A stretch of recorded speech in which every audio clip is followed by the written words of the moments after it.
Have you ever imagined being treated as if you had no value? As if you were not worthy of respect, just because you don't fit into a predetermined mold? Now, imagine being in an environment where your appearance is the only thing that matters, where everyone around you judges you without even knowing who you really are. This is exactly what happened to one of the most powerful men in the world, the founder of one of the largest banks on the planet. On an ordinary morning, he decided to do something he had never done before. Enter one of his own bank branches, disguised, without the pomp and ostentation that usually defined him. He was there like any other customer, trying to blend in. But what seemed like a simple money withdrawal turned into a humiliating experience, where he was ignored, treated with disdain, and ridiculed by people who would never imagine who he really was. However, what happened next will challenge everything you believe about power, respect, and the true value of a person. The man, despised and ignored, the beggar to everyone around him, was actually the owner of the bank. And the reaction of everyone when the truth came to light will leave you speechless. Get ready for an impressive twist and a lesson on humanity, respect, and empathy that you will never forget. What did he do next? What did he teach everyone in that bank? What will you learn from all this? Stay tuned to find out.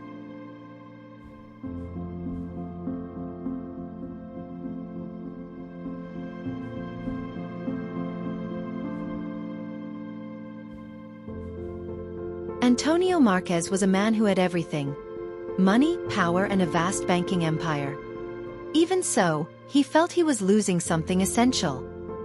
He didn't know the lives of ordinary people, those who struggled and were ignored by the financial system he controlled.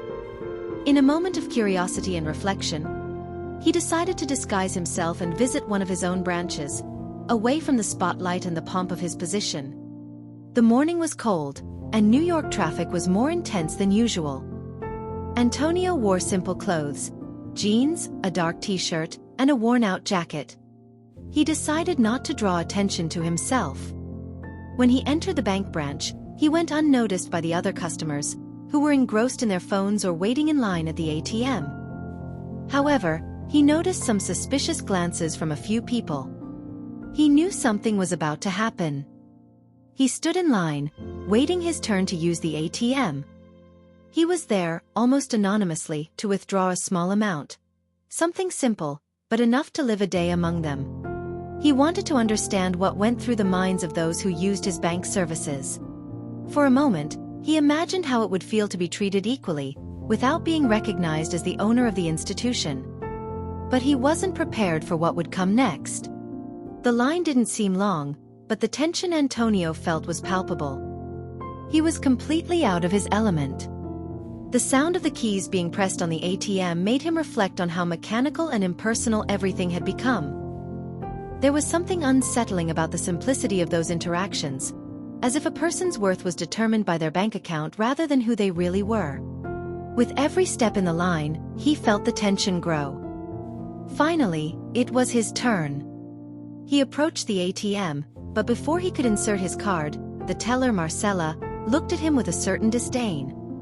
She was young, probably in her mid-20s, but there was already a tiredness in her gaze. When he tried to speak to her, she made an impatient gesture, as if he were disrupting the flow of the service. Antonio didn't understand at that moment, but this attitude would soon become a key piece in the unfolding of the story.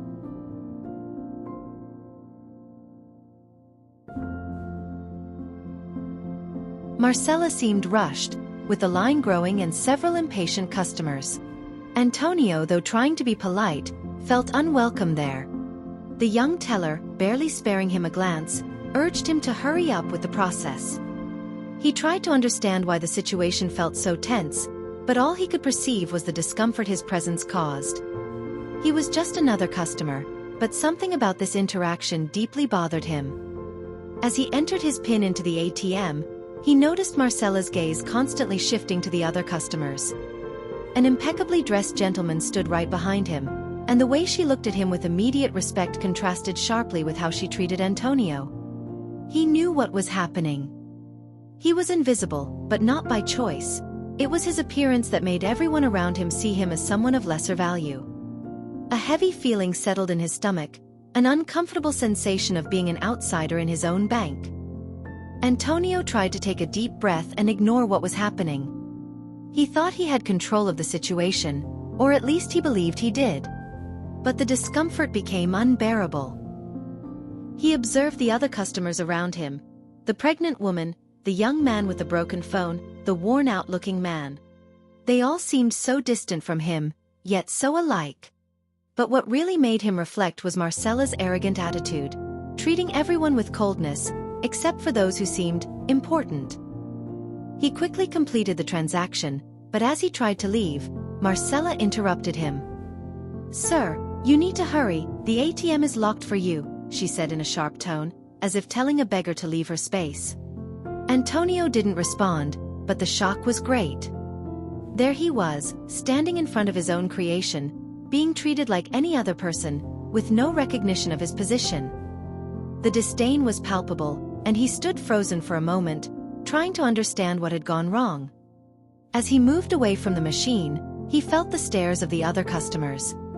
Some whispered, others shot sideways glances, as if watching a scene of contempt. He began to realize what was happening.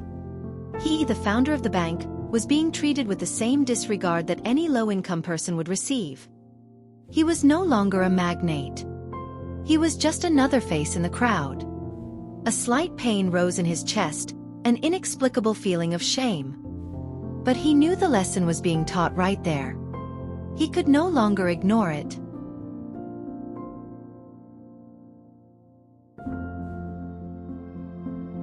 Antonio stepped away from the ATM, trying to mask the growing sense of discomfort.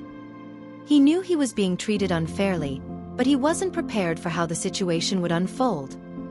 As he walked through the branch, conversations between customers began to intensify. Some eyes focused on his simple clothes, others on the way he behaved. As he walked toward the exit, he felt the weight of the judgmental stares. He knew the other customers saw him completely differently. To them, he was just another homeless person, another stranger venturing into a place that wasn't his. The sound of background conversation seemed louder than ever, and he could clearly hear the muffled laughter. "Do you think he'll actually withdraw something?" someone whispered behind him. A silent anger began to rise within him. How could someone be treated this way? He, who was used to being respected and revered for his power and money, now found himself in a situation where his appearance determined his worth. But that wasn't all. The worst part was seeing how others reacted, with that empty gaze, the contempt that hid nothing. Then Marcella approached again, this time with a fake smile and a tone of voice even more curt. "Sir, I've already told you you shouldn't be here. This isn't a place for people like you," she said, with an impatient gesture. Antonio felt invaded, humiliated, as if he were an intruder in his own life. He didn't know how to respond to that, but something inside him knew that he was on the verge of turning the tide. As other customers passed by him, many glanced sideways, exchanging knowing smiles between themselves. It was as if he were invisible, yet at the center of all their judgments. He felt a mixture of helplessness and frustration. But the hardest part was seeing how Marcella treated the other customers, with a cordial smile, a treatment he did not receive. It was a fine line between anger and shame. He paused for a moment. Maybe it was time to stand up and show who he truly was, but he still didn't know what he hoped to achieve with it. He was more lost than ever. All he knew was that something was deeply wrong with the way people saw each other and how they treated one another. He was there to learn something, but he couldn't understand what lesson this situation was supposed to teach him. But when he looked once again at the other customers in line, he felt a chill. They were all so focused on their own realities that they barely noticed what was happening around them. They were blind to the fact that he, the founder of the bank, was there among them, not being recognized, being treated with indifference. It was as if they didn't see his humanity, just an appearance, a distant and disconnected image. He realized that people were trapped in their own bubbles, defining others based on what they saw on the outside, without trying to understand what was really happening inside. He was beginning to understand that the real problem wasn't how he was being treated, but how everyone was treating each other. The system was broken, and he was part of it. Marcella seemed even more impatient now, looking at him with a mixture of curiosity and disdain. "Can I help you with anything else?" she asked, almost sarcastically. Antonio, for a moment, thought about exploding, about shouting to everyone that he was the owner of the bank. But then he realized that doing so would only validate the power system where appearances determined a person's worth. He had to think of another way to act. As he left the branch, Antonio felt the weight of Marcella's words echoing in his mind. "This isn't a place for people like you." Those words, spoken casually but filled with prejudice, stood firm as a lesson. He knew there was something deeper behind all of this. Something he needed to understand.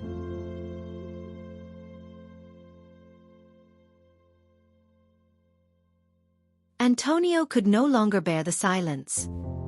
The feeling of being invisible, treated with disdain, and not being recognized for his true worth was eating him up inside. Without fully knowing why, he turned to Marcella, the teller who had humiliated him, and calmly said, "I am the owner of this bank." The words came out slowly, but with firmness. He knew this would change everything. Marcella looked at him with disbelief, not understanding what he was saying.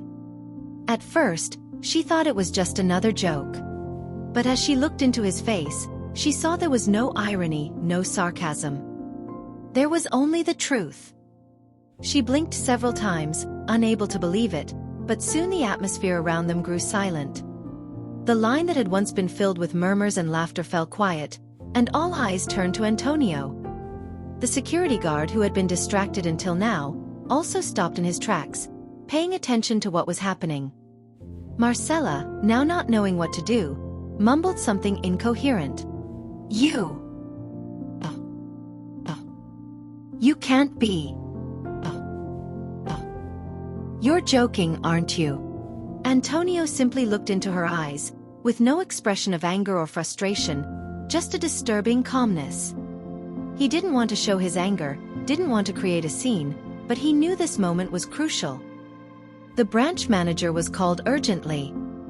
She rushed to Antonio, visibly disconcerted, and began to apologize desperately, trying to understand what had happened. "Sir, I apologize. It wasn't our intention," she said, her voice trembling. But Antonio didn't want to hear any more apologies. He wasn't there to humiliate anyone. He was there to understand something much bigger than the simple apology for a mistake. "It's not about my identity," Antonio said, with a calm tone but intense emphasis. "It's about how people are treated based on what they appear to be." He wasn't just speaking to Marcella or the manager, but to everyone present. He wanted everyone there to understand the point he was trying to make. He didn't care about how the bank was run, but about how people, regardless of their position, were treated. Antonio could feel the tension in the room increasing. He knew that this revelation would change everything. The people who had been watching, laughing and making assumptions, were now reflecting on what he had just said. The fact that he was the owner of the bank didn't matter at that moment. What mattered was the lesson he wanted to teach about humanity, respect, and dignity. The manager stepped back, trying to collect her thoughts, and Marcella seemed completely lost, unsure of how to react. Antonio took a few steps back, looking at the other people present. "This place should reflect how we treat others. It doesn't matter what you wear, how much money you have, or what people think of you. Respect should be universal." He knew that in that moment, he had planted a seed, and now it was up to others to nurture it.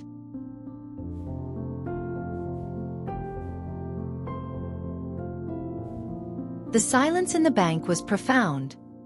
No more words were spoken for several seconds, but the minds of everyone present were in turmoil. Antonio calmly looked at Marcella, the manager, and the other employees who were still in shock. He didn't want to humiliate them, but he knew this was the only opportunity to teach a crucial lesson. "I'm not here to provoke or to seek revenge," Antonio began, his voice firm but controlled. "I'm here because I've realized something very important. What we saw today is not just a simple mistake. It's a systemic failure. A failure that all of us perpetuate, without even realizing it." He looked at Marcella, who was visibly uncomfortable, and said, You didn't treat me with respect not because you knew who I was, but because you thought I didn't deserve it. And that's what we need to change." Marcella remained silent, trying to understand what he was saying. She looked down, as if his words had struck a sensitive chord. Antonio continued, "A person's worth isn't in the clothes they wear, the car they drive, or the bank they walk into. A person's worth is in their dignity. And that's what we need to give each other, regardless of how we present ourselves." The other employees were listening attentively, now more focused on what he was saying than on his social position. The security guard, who had always been distant from the scene, was now facing Antonio, with a thoughtful expression. He too was reflecting on the truth that had just been exposed. When we judge someone by their appearance, when we make assumptions, we are simply ignoring that person's humanity, Antonio continued. "I'm no different from anyone here, I just have more money. But deep down we're all the same." He paused to let his words resonate in the room. True power is in how we treat each other. And if I can't be treated with respect here, how can I expect others to be respected in the branches I manage? Marcella slowly lifted her head, now with tear-filled eyes. She felt shame, but also admiration. She knew she was facing a unique opportunity. A chance to learn, to change the way she saw the world and the people around her. Antonio hadn't humiliated her. He had challenged her to reflect on her behavior and attitudes. Antonio, for his part, was at peace with himself. He knew the lesson had been given, but the seeds of change now needed to be nurtured. He didn't want the conversation to end there, but he knew that instead of imposing a punishment, he was offering an opportunity for transformation to everyone. "I hope everyone here can take this into their lives," Antonio concluded, looking at everyone present. "It's not about who has more power or money, but about who is capable of treating others with dignity and empathy." He looked one last time at Marcella. "And Marcella, you have more power than you think. You are the one who holds the key to making this bank a place where everyone feels respected."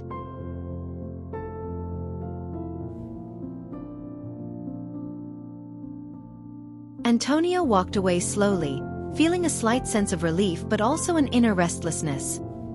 He knew that the impact of his intervention wouldn't be immediate. People needed time to process what he had just said, and he also needed to reflect on the change that was beginning to take shape within him. The bank employees remained silent for a few moments after he left. Marcella, now quieter, felt a whirlwind of emotions. She couldn't believe what had just happened. A simple look, a simple gesture of disdain, had triggered a lesson she would never forget. She felt ashamed, but at the same time, grateful. Those words weren't a condemnation, but an invitation to transformation. The next morning, the first signs of change began to appear. Marcella was the first to arrive, earlier than usual. She felt an internal urgency, as if she needed to fix something that was out of place. She walked into the bank and found the branch manager, who was visibly unsettled after the incident. "What happened yesterday is something I will never forget," Marcella said, breaking the silence. "I didn't realize I treated people so indifferently. I thought I was just doing my job." The manager looked at her, surprised but also moved by the sincerity of her words. "I think we all need to learn something from this," he replied. "The way we treat others is a reflection of who we are. Antonio gave us a great lesson, and now it's time to apply it." Marcella nodded, feeling a new perspective taking over her. She knew something deeper was happening in that moment. The impact wasn't limited to the bank team alone. Antonio's story quickly spread on social media and soon reached several bank branches. His colleagues began questioning the day-to-day practices, wondering if in some way, they were disrespecting customers and treating them based on stereotypes or appearance. Antonio's lesson wasn't just a reflection for the employees of the branch where it all happened, but also an invitation for all the bank staff. It was a call for everyone to look beyond appearances and start seeing others as people of value, no matter their situation. Antonio knew that change wouldn't be immediate, but he had faith that by planting this reflection, the seeds of a more humane and empathetic culture would blossom.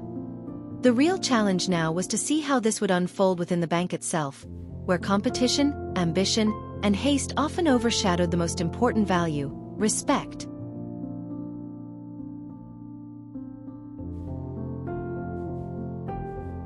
In the hours and days following the incident, Antonio's story began to spread rapidly.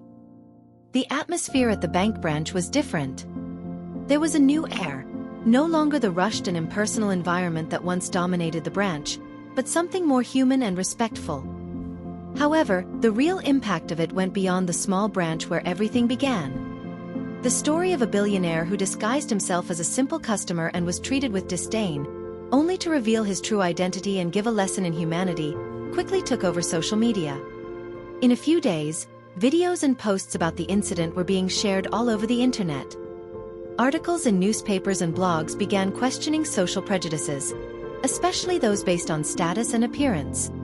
Many saw Antonio's action as a direct critique of the financial system, which frequently treated people based on their social class. The story went viral, becoming a global conversation about respect, dignity, and how we see others. Even some of the major news outlets began addressing the issue on television shows, discussing Antonio's experience and the reflection it had on society. A banking magnate reveals in practice how prejudice is still a reality, even in the most unexpected places. One headline read, "Wherever it went, the story sparked waves of reflection." Antonio, however, remained mostly silent, observing the impact of what he had done. He hadn't sought fame or attention, but he couldn't ignore the effect his actions had caused. To him, the most important thing was the behavior of the bank's employees and how the lessons of empathy were now being applied at various branches. Within the bank itself, the effect was visible. Several branches began to introduce training programs for their employees, focusing on empathy, respect, and recognizing the humanity behind each customer. The institutional approach began to change slowly, but firmly. Antonio's reaction had put the focus on the need to treat all customers with the same dignity, regardless of their appearance or social position. Marcella, who was still in the process of reflection, felt uncomfortable with the attention the story had generated, but also felt grateful to have been part of this transformation. She knew that the lesson Antonio taught her wouldn't be forgotten and that from now on, she would treat every person with more respect and understanding.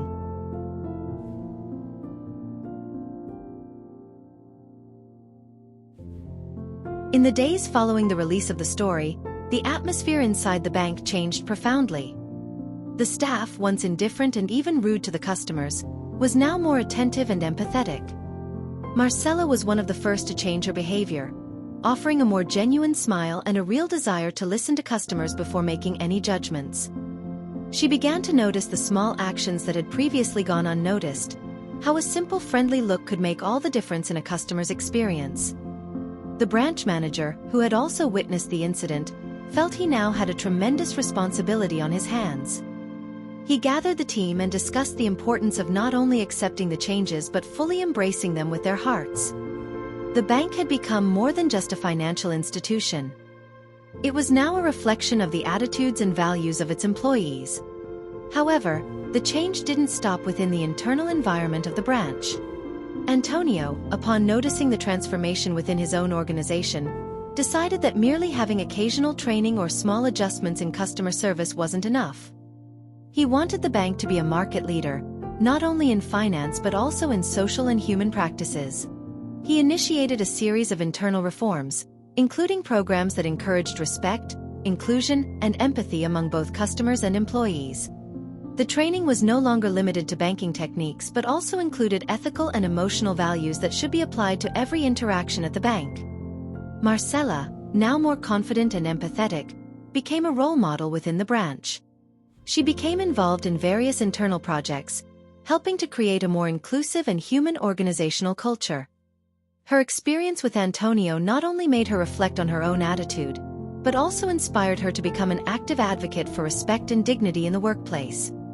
Antonio knew that real transformation would be slow, but he was willing to invest in the process.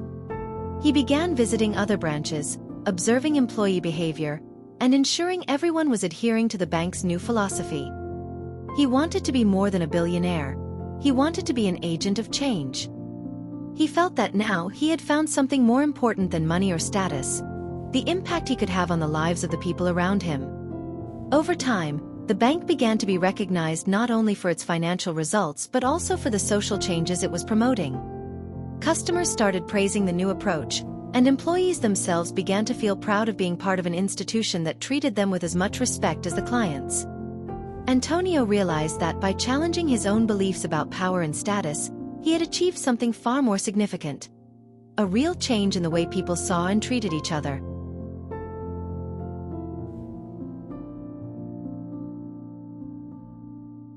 Months after the incident, Antonio felt that his vision was finally being solidly incorporated into the bank. The changes had been implemented, but the greatest transformation lay in the small actions of everyday life. When he entered the branch again, intending to see how the new values were being applied, he noticed something significant. The environment was more welcoming, more attentive. Marcella, now with a genuine smile, recognized him before he could say a word. She approached him with respect, no longer with the hurried look she had before. "Mr. Marquez," she said warmly, "I'm happy to see you again. The team has been working hard to implement the changes we discussed." Antonio smiled back.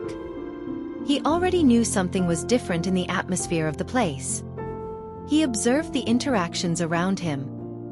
The branch manager was speaking patiently and kindly with an elderly customer, while other employees were offering help without being asked. The change was visible, and the impact he had caused was reflected in the behavior of the people who now understood the true value of treating others with dignity, regardless of appearance or social status. "I see a real transformation," Antonio said, with a satisfied smile. "What impresses me isn't the training or the programs we've implemented. What impresses me is the change in the hearts of the people. You're no longer acting out of obligation, but because you've understood the real lesson."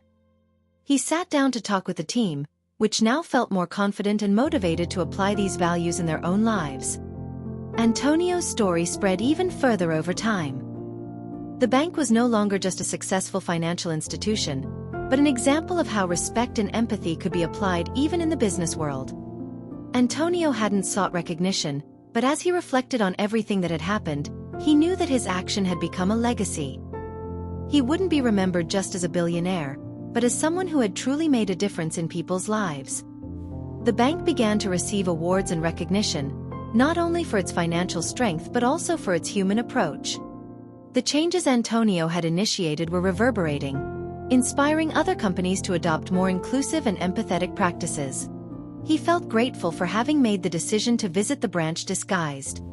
Now he knew that true success didn't come from numbers or profits, but from the impact we can have on the lives of others. Antonio felt that he was completing a cycle. Money, power, and even prestige had been left behind. What mattered now was the true wealth, people and the way he treated them. He knew he had left a legacy. And more importantly, he had transformed himself.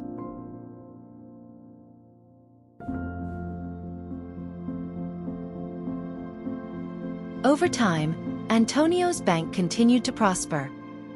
The people who knew him, both inside and outside the company, began to see Antonio as something more than a financial magnate. He had become a symbol of change. Society saw him not only for what he owned but for the impact he had made on people, showing that true value lies in respect and humanity. He was now actively involved in social programs, using his power and influence to promote positive changes in various areas. His mission was no longer to be the richest man, but the man who helped the most. The story of his simple yet profoundly meaningful gesture inspired other corporate figures to rethink their own approaches to how they treat people. Marcella became an active advocate for the bank's new policies and was promoted to a leadership position within the company, where she helped oversee training and the implementation of new practices. She never forgot the impact that Antonio's simple action had on her life and dedicated herself to ensuring that the culture of empathy and respect was passed on to all new employees.